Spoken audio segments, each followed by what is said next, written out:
Ya cik, sakit apa? Saya dah demam lebih 3 hari dah. Cik jangan tunggu 3 hari datang klinik. Kawasan rumah, kawasan denggi Kawasan ke? rumah saya banyak kes denggi. Lepas tu fogging hari-hari. Sebab tu yang saya takut tu, saya risau.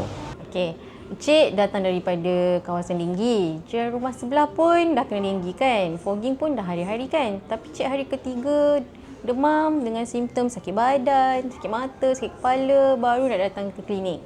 Selepas ni boleh beritahu dengan jiran-jiran semua, hari pertama demam dah boleh datang ke klinik untuk buat pemeriksaan sebab datang daripada kawasan denggi.